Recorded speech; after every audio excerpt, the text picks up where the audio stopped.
자, 그럼 네 번째로 기본 자료형과 스트링 클래스에 대해서 살펴보겠습니다. 자, 우선 자료형이라는 것은 아까 통의 크기라고 이야기를 했었는데요. 여러분들께서 뭐 1이라는 이러한 상수값이 있다라고 가정을 했을 때 이걸 담을 수 있는 통이 바로 변수라고 했었고요. 이러한 변수에 레이블을 붙여둔 거, 어떠한 특정 명칭을 붙여둔 것을 변수명이라고 했었는데, 이러한 변수 통의 크기가 들어가는 데이터의 크기에 따라서 다르게 그 큰 영역을 더 크게 하든지 아니면 더 작게 하든지 이러한 크기를 정할 수 있는 것이 바로 자료형이라고 했었습니다. 그렇다면 프로그램에서는 이러한 자료형을 어떻게 선언을 하고 어떻게 이야기를 해줘야지 컴퓨터가 이해를 할 수 있을까요? 자, 그거부터 먼저 한번 살펴보도록 하죠. 자, 데이003이라는 예제에서 클래스를 하나 만드시고요. exam 언더바 04번 예제가 되겠죠.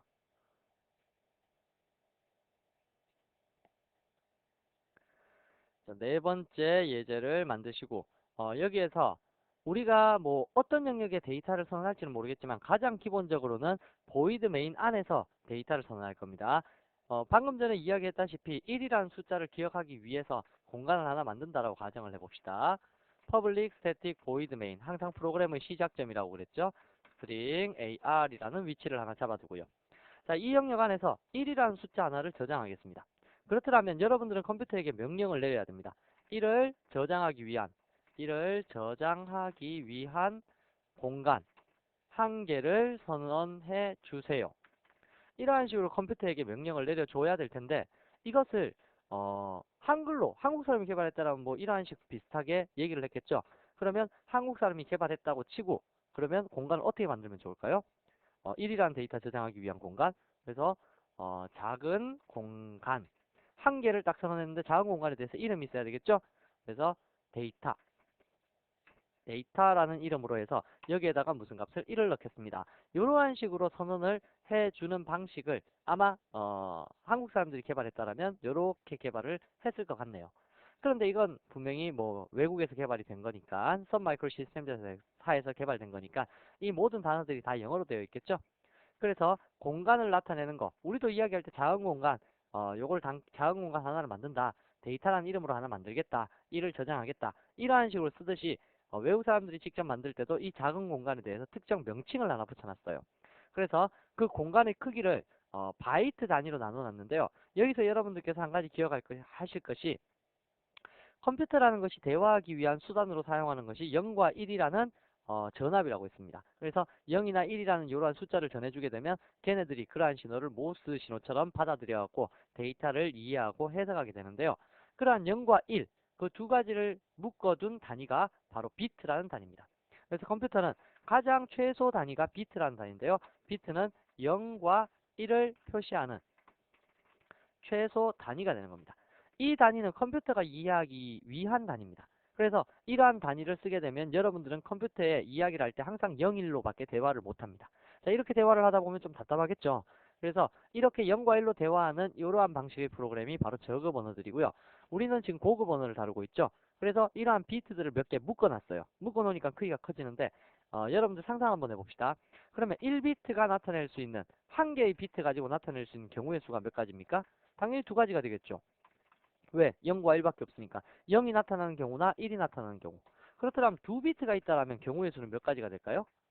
두 비트가 있으면 어떠한 경우가 생기냐면 제일 처음에 첫 번째 비트도 0이고 두 번째 비트도 0인 경우. 다음에 첫 번째 비트가 0이고 두 번째 비트가 1인 경우. 다음에 첫 번째 비트가 1이고 두 번째 비트가 0인 경우. 네 번째 경우는 첫 번째 비트도 1이고 두 번째 비트도 1인 경우.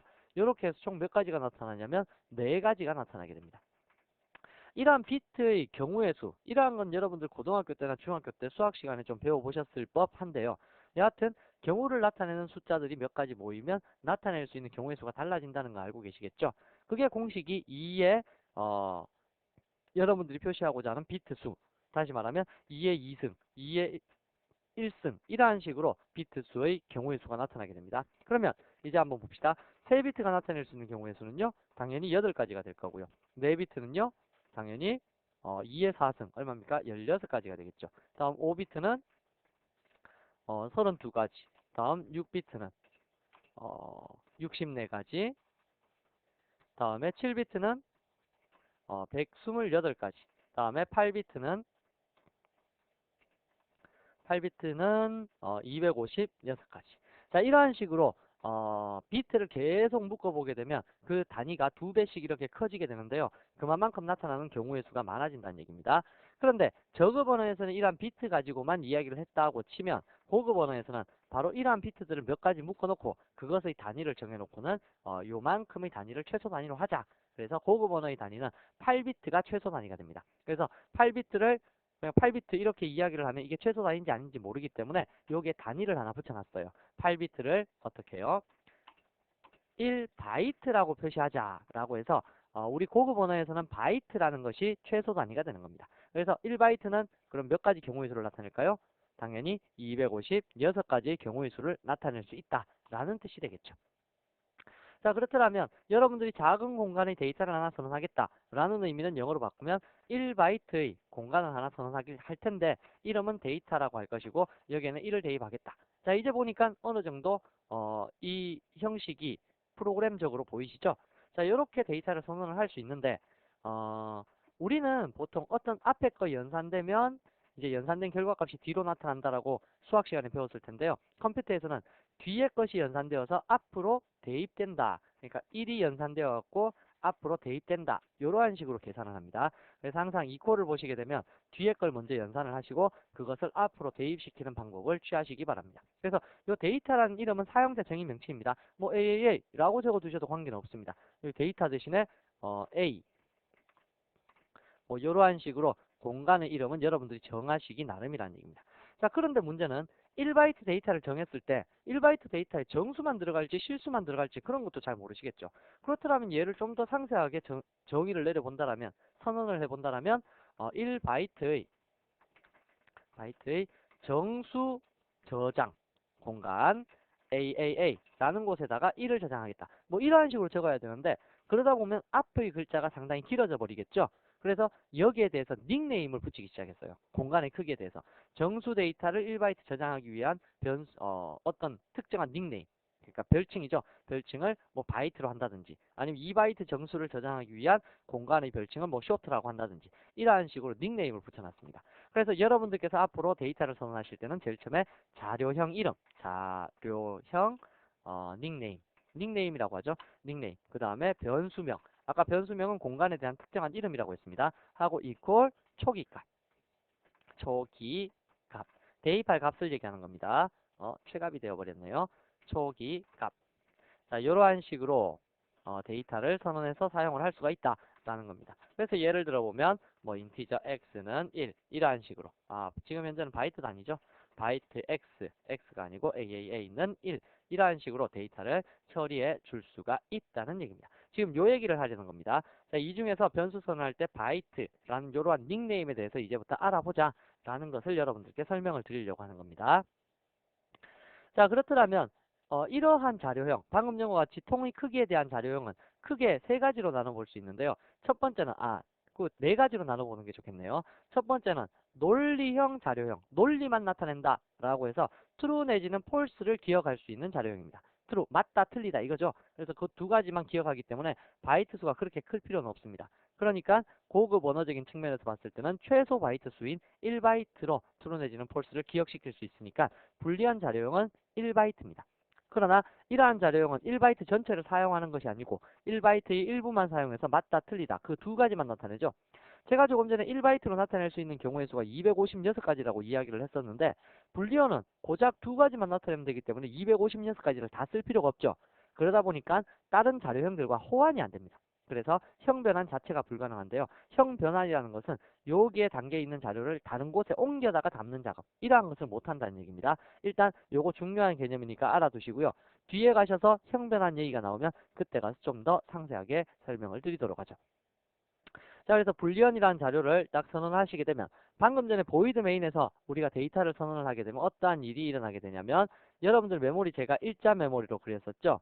자, 일자 메모리 중에서 보이드 메인에서 실행 시에 다이렉트로 할당되는 메모리 영역은 어디냐면 제일 처음에가 콘스탄트 영역, 두 번째가 가비지 컬렉션 힙 영역, 세 번째가 런타임 스택 영역, 네 번째는 레지스트리 영역 이렇게 되어 있는데요. 바로 이 부분에 보이드 메인이나 아니면 지역 변수로 사용되는 모든 영역은 이 부분에 뒤에서부터 앞으로 메모리가 할당됩니다. 그러므로 이 공간이 우리 자바에서는 제가 아까 몇 바이트라고 얘기를 했었죠? 프로그램 하나가 실행될 때 메모리가요. 42억 여바이트라고 했습니다. 42억 여바이트.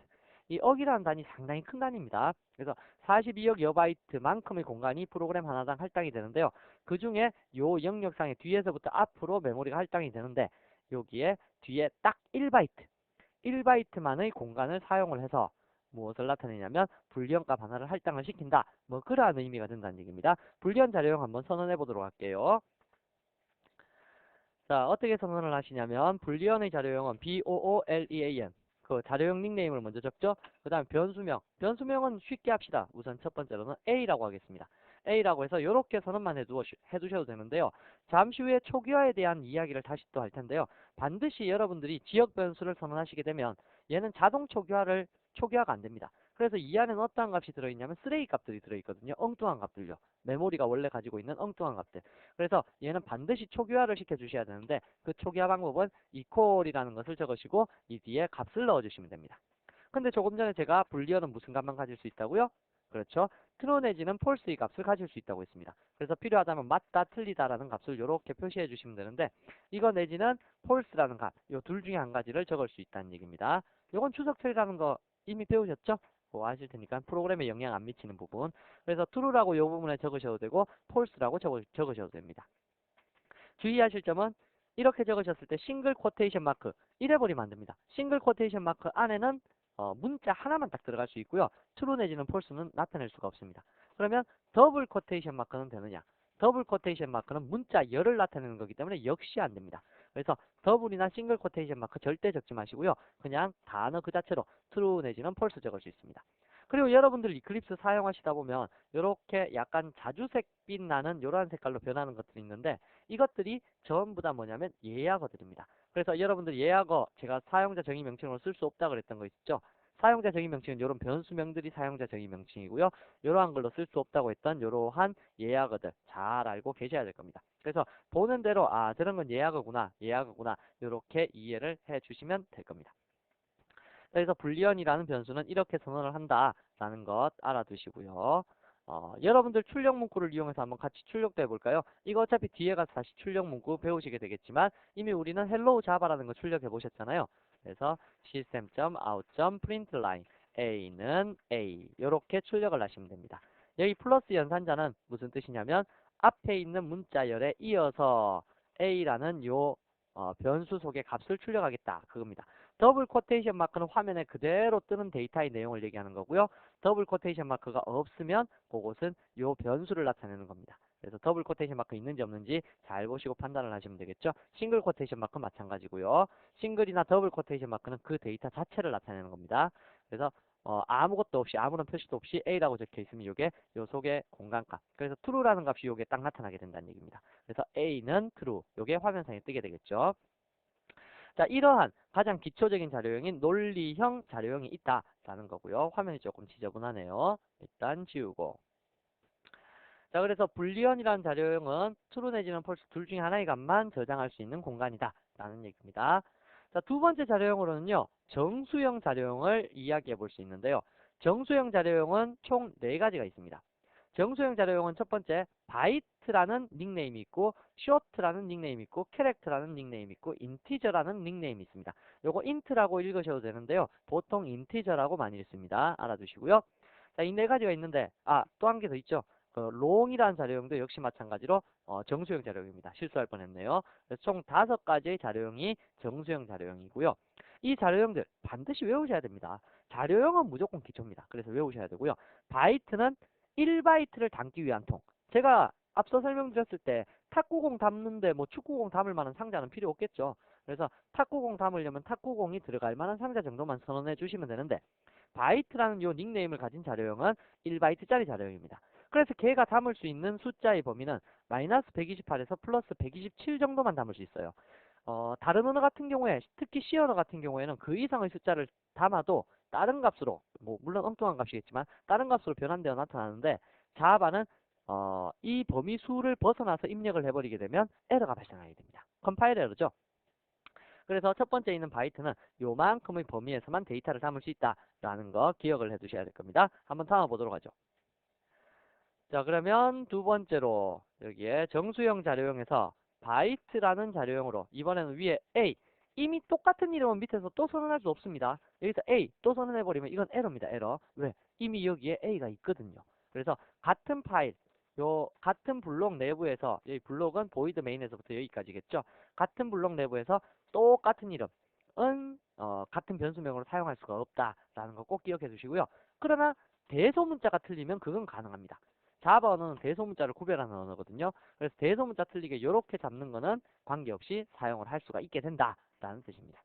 자, 뭐 그거는 뭐 나중 얘기고요. 자, B라는 변수로 A, B, C, D 이렇게 나갈 겁니다. 하나를 선언해 주는데 얘도 초기화가 안 된다 그랬죠. 그래서 만약에 여러분들께서 초기화를 하지 않고 출력을 하고자 한다라면 B는 B라고 해서 출력을 시켜보면 B에 에러가 발생해버려요. 컴파일 에러입니다. 왜? 여기에 에러 메시지에 마우스 갖다 대보면 B may not have been initialized. 초기화되지 않았다. 이렇게 뜨죠. 왜? 이 안에는 엉뚱한 쓰레기 값이 들어있다는 뜻입니다. C 언어 같은 경우에는 이런 부분 무사히 그냥 넘어가 주거든요. 근데 자바 언어는 이러한 부분에 정말 엄격합니다. 그래서 만약에 초기화시키지 않고 데이터를 사용하겠다라고 하시게 되면 심각한 문제를 일으킬 수 있다는 거 꼭 기억해 두시고요. 얘가 담을 수 있는 데이터는 마이너스 128에서 플러스 127 사이를 담을 수 있다 그랬죠. 그러면 127이라는 숫자까지는 담을 수가 있다는 얘기겠네요. 근데 만약에 128 담을 수 있을까요? 이러면 에러가 발생한다는 겁니다. 자, 이것도 역시 컴파일러입니다. 여러분들 이클립스 사용하시다가 빨간 줄 뜨는 경우 있죠? 이건 무조건 컴파일러입니다. 컴파일러가 뭡니까? 라고 하면 도스창에서 여러분들 실행시킬 때 자바 C라는 명령을 이용해서 자바 파일 컴파일 시켜서 바이트 코드로 바꾸잖아요. 기계어로. 그렇게 바꿀 때 에러가 난다는 게 컴파일러입니다. 그렇지 않고 런타임 에러라는 건 뭐냐면 그렇게 다 바꿔놓고 실행을 하려다 보니까 내려가는 거. 그게 바로 런타임 에러입니다. 그것에 대해서는 또 런타임 파트에 여러분들께서 익셉션을 발생시키는 그 부분에 가서 한번 보도록 할게요. 자, 그래서 자신의 범위를 벗어나서는 입력이 될 수가 없다라는 거 기억해 두시고요. 근데 조금 특이한 것은 자신의 범위를 벗어나도 이게 데이터가 처리가 될 수 있는 방법이 있습니다. 그게 뭐냐면 B 플러스와 같은 연산자를 이용하는 방법입니다. 자, 이렇게 플러스라는 연산자는 우리 연산자 파트, 5단원의 연산자 파트죠. 그 파트에서 배우실 때 아시겠지만 자기 자신의 값을 1 증가시키는 겁니다. 그렇더라면 바이트가 127인데 128은 담을 수 없다 그랬죠. 그렇더라면 B가 뿔뿔되면 과연 얼마의 값을 나타낼까요? 여기서 여러분들께서 한 가지 기억하셔야 될 게 자료형은 돌고 돈다는 겁니다. 이 B 뿔뿔을 내서 결과값을 출력해 보시면요. 무슨 값이 나타나게 되냐면 마이너스 128이 나타나게 됩니다. 정말인지 한번 해볼까요? 자, 여기서 다이렉트로 한번 실행을 시켜 보도록 하겠습니다. 그냥 결과값만 보고 지나가도록 할게요. 자, 보시면 아래쪽에 결과값 출력했는데 여기는 true. 아까 얘기했었죠? 여기 보시면 A는 true라고 나타났었고 두 번째 B는 뿔뿔을 시켰는데 어떻게 됐나요? 마이너스 128 이렇게 떠버렸네요. 자, 신기하게 마이너스가 되었습니다. 그렇다면 왜 마이너스가 되었을까? 그리고 여기서 한 가지 제가 옆에다가 이렇게 적었는데 보통 모든 라인은 세미콜론 다음에는 한 줄씩 내려주시는 것이 좋습니다. 제가 세미콜론에 대해서도 언급을 해드렸죠? 메소드 D나 클래스 D를 제외한 나머지 모든 영역에는 문장 끝날 때마다 세미콜론 붙여야 된다. 뭐 요거에 대해서는 계속 설명을 드렸었고요. 뒤로 가면 뭐 제어문 파트에서는 세미콜론 안 붙이는 경우가 생겨난다 라고 했었는데 일단은 기초는 세미콜론 무조건 붙여야 된다는 겁니다. 자, 그래서 이러한 식의 처리를 하시게 되면 마이너스 128이 나타나는데 왠지 한번 보겠습니다. 자, 바이트라는 것이 나타낼 수 있는 경우의 형태가 바이트라는 것은 요 앞에 살펴보시다시피 몇 바이트로 되어 있냐면 1바이트짜리 자료형입니다. 1바이트는 몇 비트입니까? 제가 메모장에 설명드릴 때 1바이트는 그죠? 8비트라고 되어 있죠. 8비트는 0과 1을 나타내는 비트가 8개 모여 있다는 뜻이거든요. 그렇더라면 1바이트짜리를 비트 0값으로 다 표시를 해보면 둘, 셋, 넷, 다섯, 여섯, 일곱, 여덟 하면 요게 바로 1바이트란 얘기입니다. 0과 1을 나타낼 수 있는 숫자들의 묶음요. 자, 그러면 얘를 10진수로 바꿔보면 당연히 10진수로 바꾸는 법 아시죠? 이거 2진수잖아요. 0과 1 나타내는 것들은 2진수죠. 2진수를 10진수로 바꾸는 방법. 여기에 곱하기 2의 0승, 요게 곱하기 2의 1승, 요게 곱하기 2의 2승, 요게 곱하기 2의 3승, 2의 4승, 2의 5승, 2의 6승, 2의 7승. 이렇게 다 각각의 자릿수마다 곱해서 전체를 더해버리면 어떻게 되나요? 그게 바로 10진수로 바꾸는 방법이죠. 자, 전체 다 0이니까 곱해봤자 다 0이 나오겠죠? 그래서 10진수로 바꾸면 0값이 될 거고요. 0000, 0001 하시게 되면 당연히 10진수로 바꾸면 2의 0승 곱하기 1은 얼마예요? 1이죠? 그래서 1값이 나올 거고요. 다음에 0000, 000, 0010 하시게 되면 이건 얼마입니까? 여기는 2의 1승, 2 곱하기 1이니까 2가 되겠죠? 다음에 0000, 0011 하시게 되면 첫 번째 자리는 2의 0승 곱하기 1 하면 1이고요. 2의 1승 곱하기 1, 2죠? 그래서 1 더하기 2는 3. 이러한 식으로 계속적으로 쫙 계산되어서 넘어가도록 될 텐데요. 이렇게 가다가 0, 1, 1, 1, 1, 1, 1, 1 하시게 되면 이 값이 얼마냐면 계산해 보시면 아시겠지만 127이 나옵니다. 다음 1, 0, 0, 0, 0, 0, 0, 0 이게 그 다음 숫자가 되겠죠. 근데 이게 얼마가 나오냐면요. 원래는 128입니다. 128이고 어디까지 가게 되냐면 쫙 가서 1111, 1111 이게 얼마가 나와야 되냐면 255가 나와야 됩니다. 자, 그렇더라면 1바이트 범위, 1바이트라는 것은 8비트라고 했었습니다. 8비트, 1바이트 범위의 데이터를 살펴보시게 되면 얘가 0에서부터 255까지 0이 포함되어 있으니까 그러면 총 경우의 수는 몇 가지입니까? 당연히 아까 8비트는 256가지의 경우의 수를 나타낸다 그랬죠? 그래서 1바이트 보니까 이렇게 256가지 경우의 수를 나타내는구나 라는 건 알겠는데 이러면 음수를 표현할 수 있어요, 없어요? 음수가 없잖아요. 0부터 시작해버리니까. 그래서 이쪽 그 언어 개발자들이나 아니면 언어를 처음 시작한 컴퓨터를 시작한 그 사람들이 음수를 사용하기 위해서는 음수를 사용하기 위한 방법을 한번 생각해 본 거예요. 그러다가 앞자리가 0인 것을 양수라고 하고 그리고 앞자리가 1인 것을 전부 다 음수로 보자 라고 해서 데이터를 처리하게 된 겁니다. 그러다 보니까 데이터를 처리할 때 보니까 여러분들 요 위에 거까지만 생각해 보시면 앞자리를 제외하고 나머지 숫자들 가운데 제일 작은 수가 당연히 0값이고 제일 큰 수가 1이죠. 양수에서는 127이 제일 큰 수란 얘기입니다. 그러면 음수에서는 제일 큰 수가 뭘까요? 여러분들 혼돈하지 마십시오.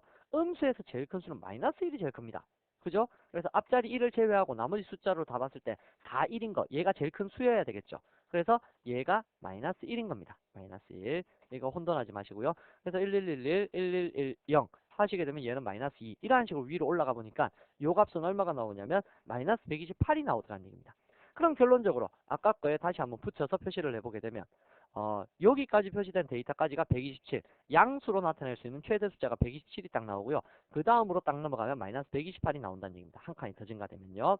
그래서 제가 조금 전에 여기에서 127 값을 딱 대입해 놓고 거기에 B의 값을 자체적으로 한 칸을 증가시켜라. 이렇게 해보니까 출력되는 결과값이 얼마가 나왔나요? 마이너스 128이 나왔죠. 바로 한 칸을 증가시키게 되면 여기서 한 칸 증가시키게 되면 요 값이 나온다는 얘기입니다. 이러한 식으로 내려가게 되는 거예요. 그렇다면 255까지 대입하게 되면 255까지 증가를 시키게 되면 마이너스 1이 된다는 얘기예요. 계속 증가를 시키면요. 마이너스 1이 되었으면 그 다음은 또 어떻게 될까요? 여기서 한 칸 더 증가시키게 되면 1, 0000, 0000 이러한 식으로 되겠죠. 그런데 문제는 바이트라는 이 단위가 몇 바이트짜리라고 그랬어요? 바이트라는 이 단위는 1바이트짜리라고 했습니다. 1바이트는 몇 비트입니까? 8비트입니다. 8비트. 그래서 비트 수가 이렇게 지금 보면 앞으로 한 칸 나가보니까 9비트가 돼버렸죠. 요거 8비트, 9비트. 그래서 8비트를 유지를 시켜야 되기 때문에 앞으로 나가버린 건 버려버립니다. 그래서 없는 셈 쳐버린다고요. 그럼 다시 요 자리에서 한 칸 더 증가하면 어디로 돌아오냐면 바로 0, 열로 돌아온다는 얘기입니다. 다시 말하면 제일 위로 다시 올라온다는 얘기죠. 그래서 이것 때문에 나온 얘기가 자료형은 돌고 돈다. 뭐 이런 얘기가 나옵니다. 그래서 여러분들께서 자료형에 어떠한 값을 대입하든 간에 거기서 데이터가 증가되든 간에 우리가 지금 여기서 외워야 될 이 범위의 수를 절대 벗어날 수 없다. 라는 거. 자료형이 설정되어 버리면 범위는 절대 벗어날 수 없습니다. 그 안에서 결과값이 다 출력되고 다 나타나고 이렇게 됩니다. 그렇더라면 여기서 한 가지만 더 보시게 되면 B를 뿔뿔시키고 또다시 한번 B를 더 뿔뿔시켰다. 그럼 127에서 한 칸 더 증가하면 얼마입니까?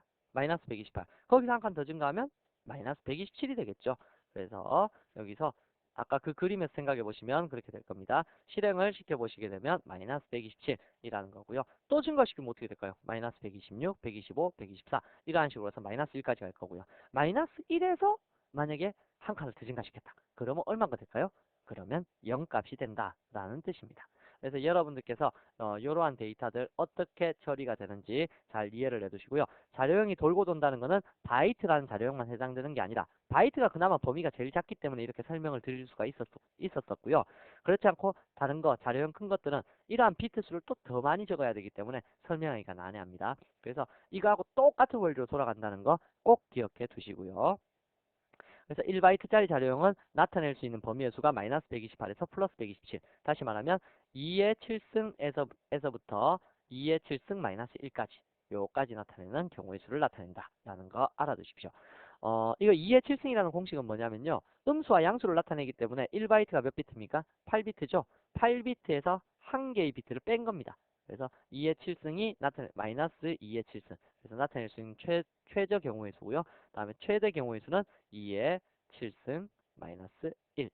그렇다면 밑에 것도 상상할 수 있겠죠? 밑에 거는 쇼트라는 요 닉네임은 저장할 수 있는 공간의 크기가 이따만큼 큽니다. 그렇다면 얘는 2바이트 자료형인데요. 2바이트 자료형이 나타낼 수 있는 경우의 수는 2바이트가 몇 비트일까요? 1바이트가 8비트예요. 2바이트가 몇 비트일까요? 당연히 16비트죠. 근데 16비트에서 한 비트는 음수냐 양수냐 그걸로 써야 되니까 15승에서부터 2의 15승 마이너스 1. 마이너스 1은 왜 했을까요? 마이너스 1은 0이 양수 부분에 포함되어 있기 때문에 0 때문에 마이너스 1한 겁니다. 알아두시고요. 요 숫자 값들 다 외우셔야 됩니다. 1바이트는 마이너스 128에서 플러스 127, 2바이트는 마이너스 32,768에서 32,767. 이러한 것들 기본입니다. 무조건 프로그램 한다 그러면 다 외우셔야 됩니다. 그래서 알고 계셔야 될 거고요. 그래서 쇼트라는 자료형은 바이트보다 약간 더 크구나. 야구 공정도 저장할 수 있겠다. 근데 이러한 쇼트라는 자료형은요. 보통 프로그램에서 잘 사용되지 않습니다. 왜냐하면 보통 프로그램은 시스템 바이트 수를 나타내는 시스템 바이트 수, 우리 자바가 4바이트 시스템이라 그랬죠. 그래서 시스템 바이트 수를 나타내는 인티저를 많이 쓰게 되는데요. 근데 쇼트를 왜 적어놨느냐? 다른 언어하고 호환을 시키기 위해서 그렇습니다. C 언어 같은 경우에는 인티저가 2바이트입니다. 이건 시스템마다 다 틀려요. 그래서 이러한 거, C 언어랑 호환을 하기 위해서는 쇼트라는 자료형도 필요하더라라는 것 때문에 나타나 있습니다. 다음, 캐릭터는 잠깐 넘어가고요. 요 인티저 한번 보죠. 인티저가 제가 시스템 바이트 수라고 그랬고요. 기본 자료형입니다. 여러분들이 그냥 숫자 1 딱 적어 놓으면 컴퓨터는 그걸 인티저 자료형, 4바이트 자료형으로 인식합니다. 여러분들께서 일단 우리 시스템이 4바이트이기 때문에 요 숫자까지도 기억을 하셔야 됩니다. 마이너스 21억 4,748만 3,648에서 21억 4,748만 3,647. 저한테 오프라인으로 배우는 학생분들은 전부 다 이 숫자 다 외웠어요. 이게 실제 프로그램 할 때도 상당히 필요한 부분입니다. 그래서 꼭 외우셔야 되니까 여러분들도 이거 하루만 좀 노력하셔서 외우시면 금방 외워집니다. 그래서 수업 시간에 중간중간 제가 이 숫자를 이야기하는 경우가 있을 거예요. 그럴 때마다 꼭 기억해 내셔갖고 그 범위였구나 라는 거 기억을 해 두시기 바라고요. 얘는 축구공 정도 담을 수 있는 거, 그 정도의 크기로 이제 공간이 설정되어 있다. 다 같은 정수형 자료형입니다. 그래서 정수형 자료형인데 얼마만큼 큰 거를 담을 수 있느냐 거기에 따라서 통의 크기를 다르게 나타내었다라는 것밖에 없고요. 다음 마지막 롱형의 자료형은 8바이트 얘보다 더 크죠. 그래서 인티저에 담을 수 없는 것들. 그래서 922경 상당히 높은 숫자죠.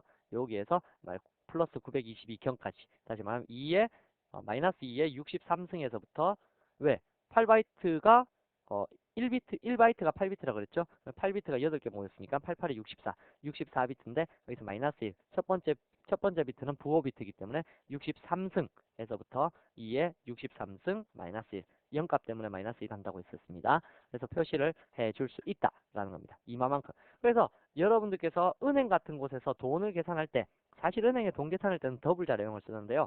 롱 자료형도 충분히 922경까지는 담을 수 있다라는 거 알아두시고요. 요 네 가지 자료형, 일단 캐릭터 빼고요. 네 가지 자료형을 이렇게 표시를 해보자면 선언만 한번 해봅시다. 어떻게 선언할 수 있냐면 첫 번째 short라는 자료형 C는 얼마까지 담을 수 있다고요? 최저값, 이번에 최저값 담아볼까요? 마이너스 32,768까지 담을 수가 있다라는 겁니다. 근데 마이너스 769는 어떻게 될까요? 안 된다는 얘기죠. 그래서 8까지만 담을 수 있다라는 거 알아두시고요. 출력을 시켜보시려면 system.out.println C는 C 이러한 식으로 출력시켜 볼 수 있겠네요. 다음 short 다음에 인티저라는 자료형 D는 얼마까지요? 21억 4,748만 3,647까지. 48은 안 되죠? 그래서 그까지는 담을 수 없습니다. 최대 이만큼 담을 수 있고요. 역시 출력을 시켜 보시게 되면 system.out.println D는 D 라고 해서 표시를 해줄 수 있겠네요. 마지막 롱 형태. 롱 형태는 E라고 해서 데이터를 담을 수 있는데 922경까지 담을 수 있으니까 너무 많은 숫자 적을 수 있다라는 거 알아두시고요. 일단 이렇게 적어 놓고요. 여러분들 담으실 때요. 그냥 놔두지 마시고 지금 몇 자리였죠? 너무 많나? 그렇죠. 일단 이렇게 놔두시고요.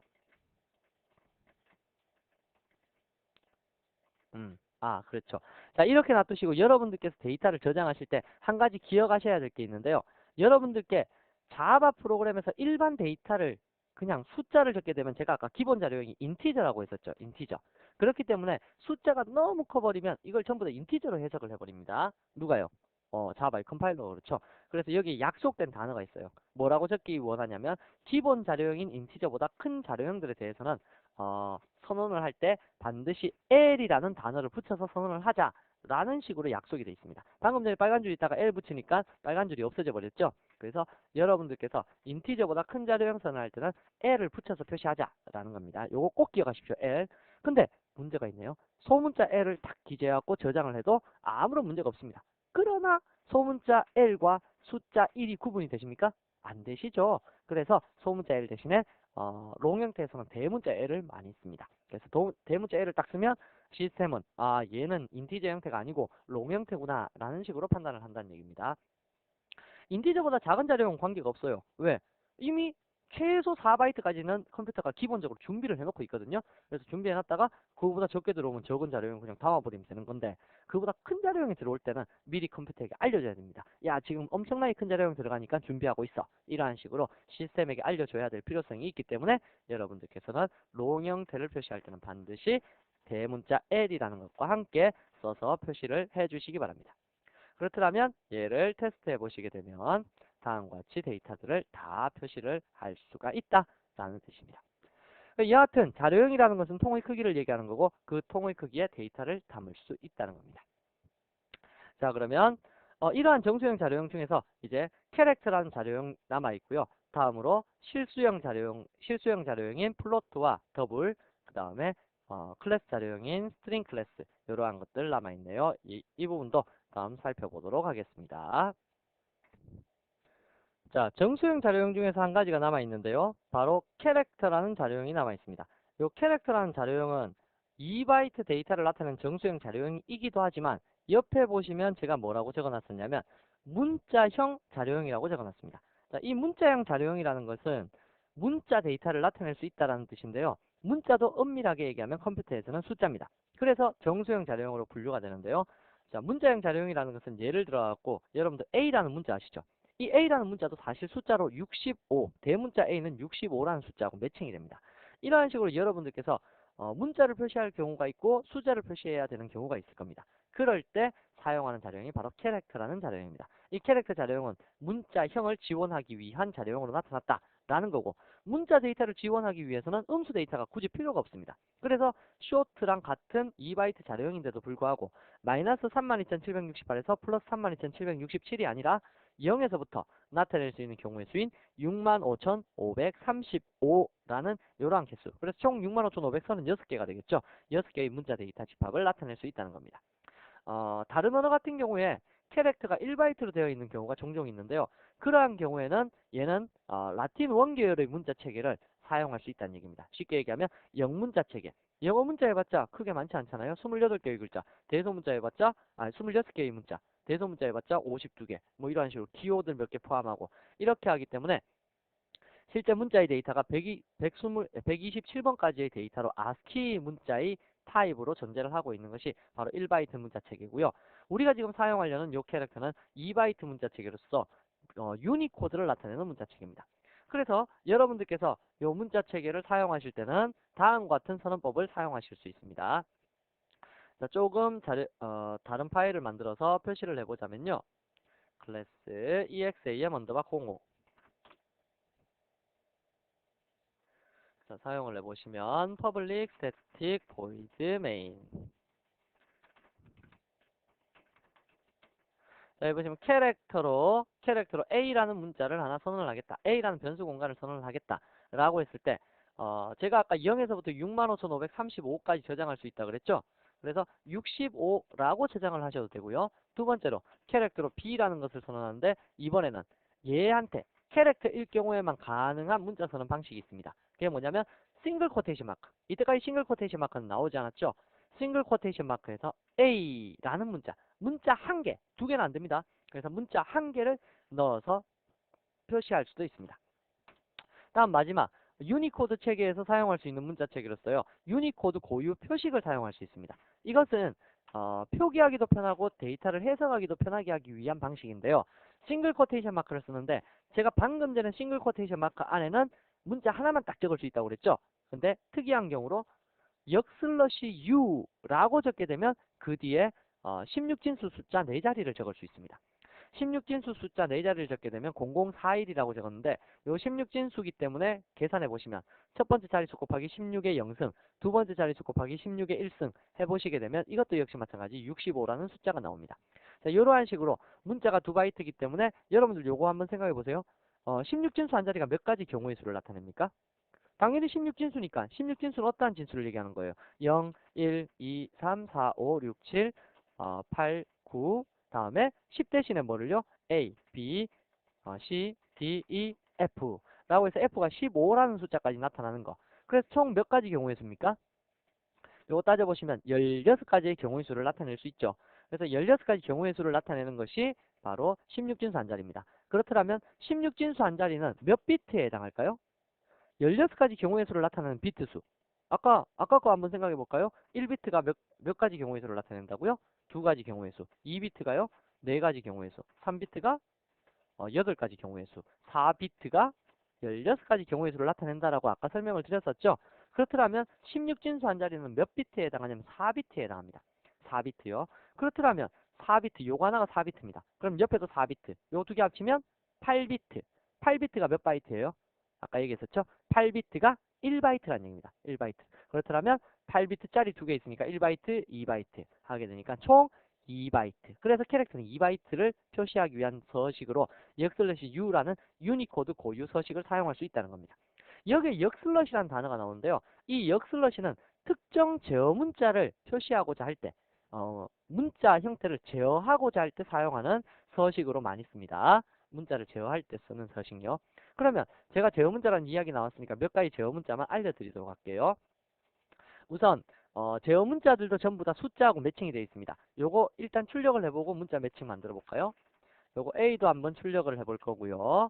다음에 출력을 시킬 때 B도 한번 출력을 해볼 거고요. 다음에 세 번째로 C도 한번 출력을 해봅시다. 이 세 개 다 전부 다 뭐라고요? 다 똑같은 겁니다. 그래서 다 A라는 문자가 나타날 겁니다. 왜 문자가 나타납니까? 65가 안 나타나고요? 라고 묻는다면 캐릭터는 연산이 가능하면 그러니까 덧셈, 뺄셈, 곱셈, 나눗셈 같은 사칙 연산이나 뭐 여하튼 앞으로 배우시게 될 연산자를 사용해서 연산 자체가 가능하면 숫자로 바뀌지만 연산이 불가능하죠. 지금 이거 문자열 더하기 A 하게 되면 문자열로 나열이 돼버리잖아요.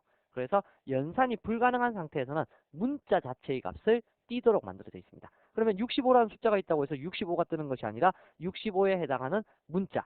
그래서 요러한 65라는 숫자, 문자에 대칭되는 숫자값, 이것을 보고 뭐라고 얘기하냐면 ASCII 코드 값이라고 얘기하는데요. 뭐 여하튼 ASCII 코드 값에 매칭되어 있는 문자를 표시하게 됩니다. 여기서 조금 헷갈리실 겁니다. 뭐가 헷갈리실 거냐면 ASCII 코드라는 용어도 좀 생소하시죠? 근데 이 ASCII 코드라는 건 뭐냐면 컴퓨터가 이해하는 건 단순하게 숫자밖에 없습니다. 그것도 해필 0과 1이라는 숫자밖에 없어요.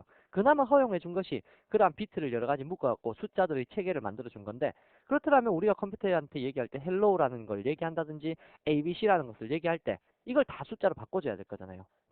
그래서 미리 키보드 자판에 있는 모든 문자들에 대해서 숫자화 시켜둔 것. 그게 바로 ASCII 코드라는 겁니다. 그래서 그러한 ASCII 코드 값을 표시하는 것이 아니라 그 ASCII 코드 값에 해당하는 문자를 출력하도록 만들어준 자료형이 캐릭터라는 겁니다. 그래서 얘를 출력해 보시면 다 A가 뜰 겁니다. 실행을 시켜보시게 되면 다음과 같이 A, A, A, A도 A고 B도 A고 C도 A다 라는 식으로 결과값이 나타나게 될 텐데요. 자, 그러면 방금 얘기했었던 제가 ASCII 코드 값과 그러한 제어 문자에 대해서 몇 가지 여러분들 기억하실 만한 거 알려드리도록 할게요. 첫 번째, ASCII 코드 값을 제가 먼저 적을 거고요. 거기에 해당하는 문자의 형식을 적어보도록 하겠습니다. 제어 문자죠.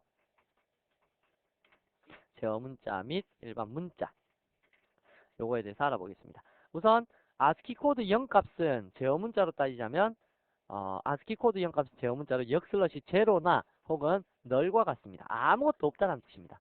그래서 널이나 역슬러시 제로 요거에 해당하는 문자가 ASCII 코드 0번. 숫자 0하고 얘하고 매칭을 시켜놨다는 얘기입니다. 다음에 두 번째 ASCII 코드 8번. ASCII 코드 8번이 역슬러시 백스페이스 바죠. 그래서 싱글 쿼테이션 마크 역슬러시 백스페이스 바. 지금 역슬러시가 아까는 역슬러시가 이렇게 표시가 되었었죠. 근데 이 역슬러시가 실제 키보드상에 있는 글자로는 원화 표시, 한국 원화 표시 있죠. 이 슬러시하고 틀립니다. 슬러시는 이게 슬러시고요. 지금 제가 얘기하는 것은 역슬러시입니다. 역슬러시 다음에 있는 글자는 우리 그 자바 시스템에서 뭘로 인식을 해주냐면 제어 문자로 인식을 해줍니다. 그래서 역슬러시 다음에 어떤 문자 하나 딱 적어 놓으면 얘가 제어 문자라면 그 역할을 해준다는 얘기죠. 얘는 유니코드를 나타내는 제어 문자입니다. 그래서 역슬러시 B 백스페이스 바를 얘기하는 거고요. 다음에 9번은 여러분들 탭키 눌러보셨죠? 백스페이스 바는 뭐 화살표 뒤로 돼 있는 거고요. 탭키 눌러보셨죠? 탭 거리만큼 이동할 수 있도록 만들어주는 그러한 제어 문자가 ASCII 코드가 9번입니다. 그래서 ASCII 코드 9번 이렇게 명령을 내려도 탭 거리만큼 이동이 될 거고요. 다음에 역슬러시 탭 이렇게 적어도 탭 거리만큼 이동이 될 겁니다. 그래서 이러한 문자 다 기억하셔야 됩니다. 10번은 역슬러시 뉴라인입니다. 역슬러시 뉴라인. 뉴라인은 여기서 엔터 치면 새로운 라인으로 가죠. 이렇게 밑으로 한 줄 내려가는 거. 그게 바로 뉴라인입니다. 근데 주의하실 점은요. 엔터키를 치면 밑으로 내려가는데 여기 잘 보세요. 여기서 엔터키를 딱 치면 바로 밑으로 내려가는 거. 이게 바로 역슬러시 뉴라인입니다. 그러면 우리는 지금 여기에서 엔터키를 딱 치면 밑으로도 내려가고 뭐도 됩니까? 맨 앞으로도 가죠. 이렇게 되는 게 13번. 그 ASCII 코드 값 13번. 역슬러시 R. 캐리지 리턴이라는 겁니다. 캐리지 리턴은 그 라인의 처음으로 되돌아가라. 그런 뜻이거든요. 처음으로 갔다가 밑으로 내려가라. 그렇다면 엔터키는 뭐가 될까요? 엔터키는 무엇과 무엇의 조합일까요? 엔터키는 역슬러시 R, 역슬러시 N의 조합입니다. 그래서 일단 먼저 앞으로 가고 그 다음에 밑으로 내려가라. 이러한 식의 명령이 된다는 얘기입니다. 밑으로 갔다가 앞으로 가라. 이거는 말이 안 됩니다. 왜? 밑으로 내려가려면 앞에 있는 이 내용부가 다 있어야 된다는 얘기거든요. 그렇다면 이만큼의 손실이 일어나잖아요. 그래서 이러한 손실을 안 일어나게 하기 위해서 앞으로 갔다가 밑으로 가라 라고 하는 역슬러시 R, 캐리지 리턴부터 먼저 실행이 된다는 거 꼭 기억해 두시고요. 다음 기억하셔야 될 거는 ASCII 코드 27번. 이거는 뭐에 해당하느냐면 제어 문자가 아니라 키보드 키에 해당하는 건데요. 여러분들 ESC 키 아시죠? 그 키보드 좌측 제일 상단에 있는 거요. ESC 키를 딱 누른 거하고 ASCII 코드 27번 명령 수행한 거하고 똑같습니다. 뭐 잠시 후에 일단 한번 테스트 해볼 거지만, 자 다음에 기억하셔야 될 것이 48번 ASCII 코드 값에서부터 57번까지입니다. 이것이 무엇에 해당하냐면 문자 0번부터 그 다음에 문자 9번까지입니다. 숫자판이죠. 그래서 여러분들 키보드상에 1, 2, 3, 4, 5, 6, 7, 8, 9 그거 있는 거 딱 누르면 키보드에서 0번 딱 누르면 컴퓨터는 뭐라고 인식을 하냐면 48번이 실행되었구나 이렇게 인식합니다. 숫자 9번을 누르면요. 그러면 57번이 실행되었구나. 1번 누르면 49번이겠죠 당연히. 그렇게 실행되고요. 다음에 65번에서부터 그 다음에 90번까지. 이거는 어디에 해당하냐면 대문자 A에서부터 다음에 대문자 G까지에 해당하는 겁니다. 그래서 여러분들께서 대문자 A를 딱 누르면 컴퓨터는 뭐라고 판단을 하냐면 65번 키가 눌렸구나. 이렇게 판단을 하게 됩니다. 그래서 요거 대문자 A도 그래서 아까 제가 여기 제어문 만들 때 전부 다 65라고 다 적었었죠. 이것도 16진수인데 바꾸면 65 된다 그랬죠. 그래서 65라는 고문자에 해당한다라는 거 알아두시고요. 소문자는요. 97번에서부터 122번까지 이것이 어디에 해당하냐면 소문자 A에서부터 소문자 G까지에 해당하는 ASCII 코드 문자다라는 거 기억을 해두셔야 될 겁니다. 그래서 여러분들께 제가 간단하게 몇 가지만 이렇게 소개를 시켜드렸는데요. 이러한 문자들 이제 앞으로 종종 사용하게 될 겁니다. 그래서 예를 들어서 제가 여기에다가 뭔가를 하나 출력을 시켜볼게요. system.out.println 해갖고 안녕하세요. 글자 적고 역슬러시 탭. 아까 역슬러시 원화 표시에 T 누르게 되면 제어 문자라 그랬죠. 역슬러시 탭 하면 탭 거리만큼 이동이 돼요. 김승현님 이런 식으로 글자 적었어요. 그 다음에 역슬러시 N. 역슬러시 N 하면 한 줄 개행시키라고 그랬죠. 그래서 반갑습니다 라는 글자를 딱 적게 되면 일단 역슬러시 T는 제어 문자로서 탭 거리만큼 이동하라는 뜻이고 역슬러시 N은 어떻게 해요? 한 줄 개행하라. 그러한 뜻으로 쓰이게 됩니다. 그리고 승현이라는 이름에 더블 쿼테이션 마크를 주고 싶다. 그럴 경우에도 역슬러시를 쓰는데요. 지금 현재 보시면 더블 쿼테이션 마크가 이미 쓰였죠. 그렇더라면 여기에 역슬러시 없이 더블 코테이션 마크 써버리면 컴퓨터는 여기서 여기까지만 문자로 인식을 하고 뒤에 거는 에러라고 판단을 해버린다고요. 그래서 더블 코테이션 마크 안에서 더블 코테이션을 표시할 때 그때도 역슬러시를 사용해서 더블 코테이션 표시하시면 되고요. 다음에 역슬러시를 직접 출력을 하고 싶다 라고 하시면 역슬러시 두 번을 적으시게 되면 역슬러시가 표시가 됩니다. 역슬러시는 여기에 안녕 하고 나서 하세요 바로 앞에 역슬러시를 표시해 볼까요? 자, 이러한 식으로 출력을 시켜보시면 어떻게 결과값 뜨는지 한번 비교하면서 살펴보십시오. 여기에 실행을 시켜 주시게 되면 자, 우선 안녕 하고 나서 역슬러시 표시된 이 부분 있죠? 이 부분이 바로 여기에 역슬러시 한번 표시된 거고요. 그래서 제어 문자 다음에 역슬러시가 나오면 얘를 인식을 해줍니다. 다음에 여기에 탭 거리만큼 거리가 띄워져 있죠? 그게 바로 여기에 역슬러시 T가 작동해서 탭 거리만큼 이동되었고요. 여기에 더블 코테이션 마크 출력되었죠? 그게 바로 역슬러시 더블 이것 때문이고요. 다음 요거 다음에 한 줄 밑으로 이렇게 내려갔죠? 그게 바로 역슬러시 N 요거 때문에 동작을 하게 되었다라는 겁니다. 여하튼 기본적으로 여러분들께서 이런 ASCII 코드와 거기에 대응하는 제어 문자나 문자 이러한 체계는 잘 기억을 하고 계셔야 될 것 같아서 설명을 드렸고요. 그래서 다른 정수형 자료형과는 다르게 따로 떼어내어서 설명드렸습니다. 이러한 문자형 자료형은 숫자로도 쓰일 수 있지만 어떻게 해요? 문자의 속성이 강하다라는 겁니다. 근데 계산이 가능해버리면 얘는 숫자로 바뀌어버립니다. 예를 들어서 어떠한 식이라면 예를 들어 여기에서 여러분들께서 인티저 말고 바로 출력해 볼까요? system.out.println 하셔서 a 더하기 2 라고 이렇게 적었어요. 그러면 더하기 2가 아까 여기서 더하기는 문자열이죠. 문자열하고 이렇게 그 캐릭터라는 문자가 나열이 됐는데 이렇게 덧셈 되어버리면 얘네는 나열입니다. 그래서 a는 a 이렇게 떴을 텐데요. a 더하기 2 하면 2도 숫자로 가능하고 a도 숫자로 따지면 65로 가능하죠. 물론 여기에 b도 가능합니다. b도 관계없고요.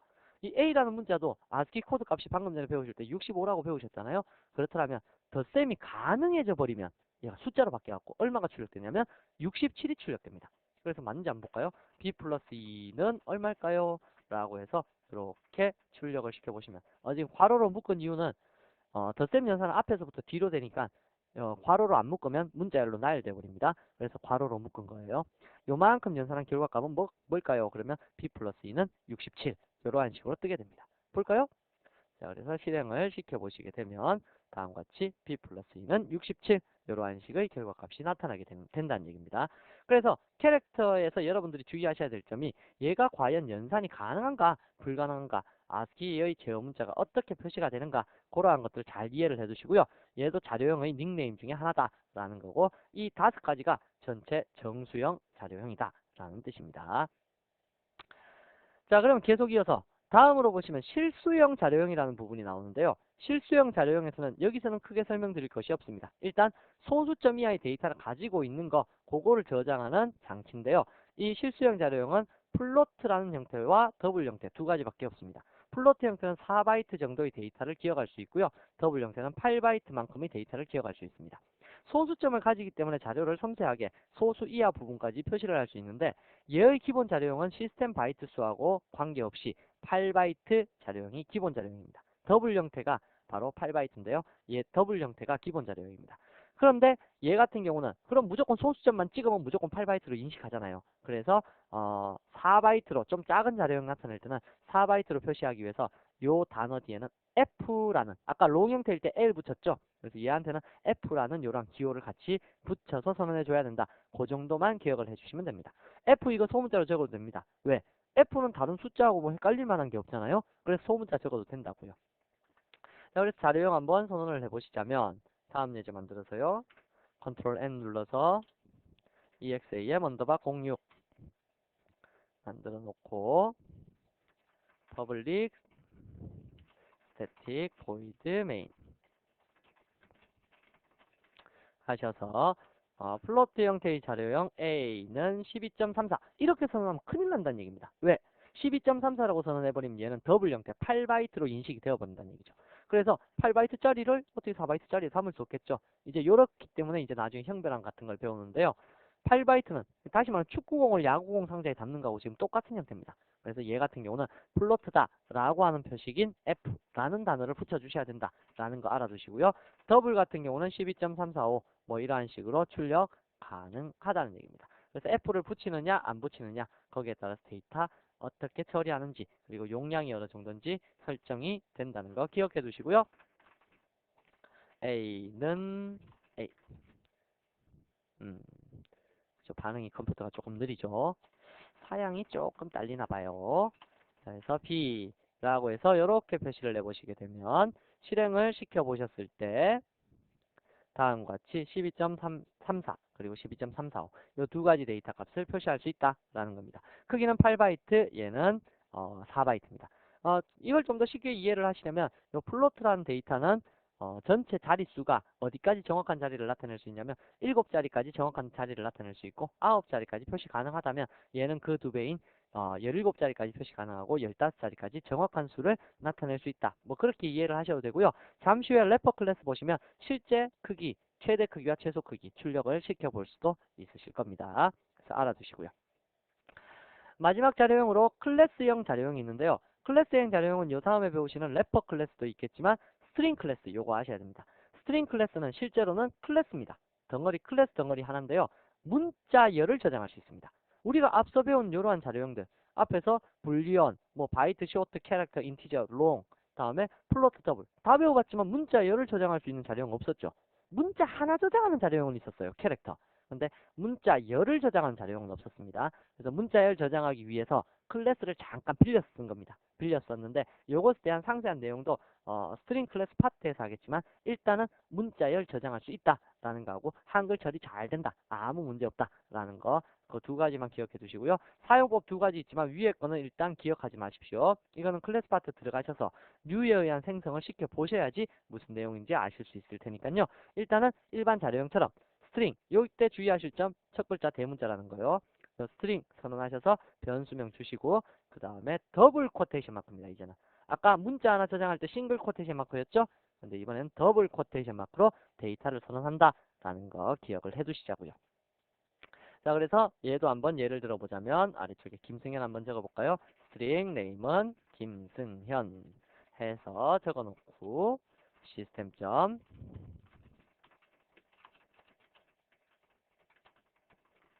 str이 아니군요.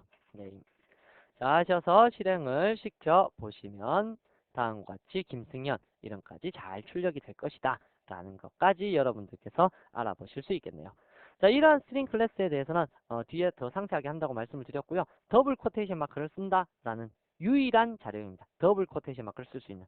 실제로 자료형이라고 보기는 힘듭니다. 기본 자료형은 요까지가 기본 자료형이고요.